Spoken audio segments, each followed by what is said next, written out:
Hey, it's Leland from the Regent Theater, Arlington's showplace of entertainment since 1916, I should say. We're getting on our 105th anniversary soon.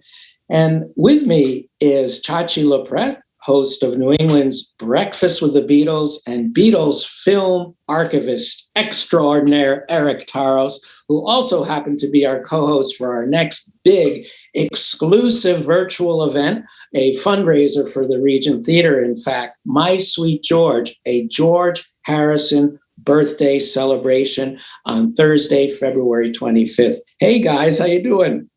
Great. How are you? All right. So I heard that February is a very special month in Beatle history. Tell us why, Chachi. It is very special because every February, Beatle fans, first generation Beatle fans especially, always look back to February 9th, 1964, when the Beatles performed for the very first time on the Ed Sullivan Show. Thrilling show. Eric and I were both young kids watching it at home on the small black and white television screens. The Beatles performed 5 songs in that 1 hour. But what people seem to forget, they focus on the 9th a lot. They also played the 2 following weeks on the Ed Sullivan Show. So 3 weeks in a row, you could see the Beatles on the Ed Sullivan Show. It was very exciting. And here we are 57 years later, and we always celebrate that moment in time. But also, the youngest Beatle was born on February 25th, and he's the subject of our show, my favorite Beatle, George Harrison. Well, he's my favorite too. And Eric, what is it about George Harrison's music and his persona that make him so very unique, stand out from the other Beatles, and just iconic in the music world as a whole? Very different musical journey that he was upon in his life. When you think of taking him out of the sound of a Beatles record, it doesn't sound like a Beatles record. Think of how he single-handedly, I say, invented world music. He was the guy that introduced a sitar to Western pop music. He did a lot of work with Ravi Shankar and Indian music. But his journey, as I say, starting with Electronic Sound, an experimental Moog synthesizer album he made in 1968. Then he did the first soundtrack any Beatle ever did on their own, which was Wonderwall. But of course, his big achievement was All Things Must Pass, which was the first Beatles solo record to have a #1 hit off of it, and that being, of course, My Sweet Lord. If you go further in his career, I thought the quality was very, very consistent. And by the end of his career, when he had created the Traveling Wilburys, I know some young listeners who were surprised. Oh, that Wilburys guy was in the Beatles? You're kidding.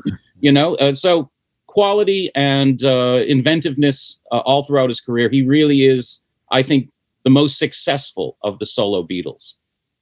And Chachi, we put together quite a show, an assemblage of musicians, young and old, from all walks of life, and all kinds of music from throughout Harrison's Beatles and solo career. Can you go through some of the highlights of what we're going to be featuring on February 25th? I would be happy to, Leland.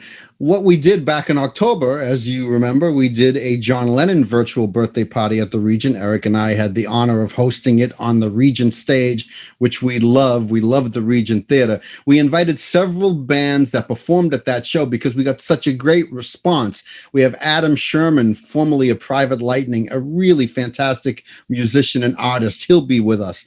Sir Rachel, we got such a great response, and Eric can attest to that. Yeah. Sir Rachel is a young female duo out of Nashville, the daughters of producer Tom Hambridge, who's a local guy, and his daughter Sir Rachel will be performing as well. We're bringing back Vance Gilbert, a lot of fun. People loved him. Corin Ashley. But some of the new bands that will be with us, we have a country band performing Crackerbox Palace. We have a young guitarist by the name of Thatcher Harrison, no relation to George, but that's his name. He is such a extraordinary musician. He is going to perform Within Without You on his guitar, and you will never forget it. He is really an amazing young performer. We're excited to have Thatcher Harrison with us. We also have a legendary performer in Boston and New England and the country.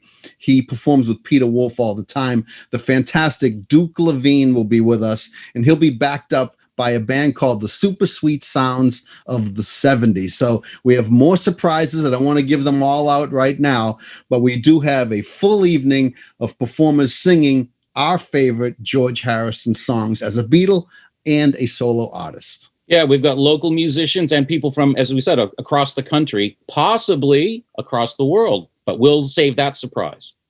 So everybody get your tickets now in support of the Regent Theater at regenttheater.com. We'll see you on Thursday, February 25th.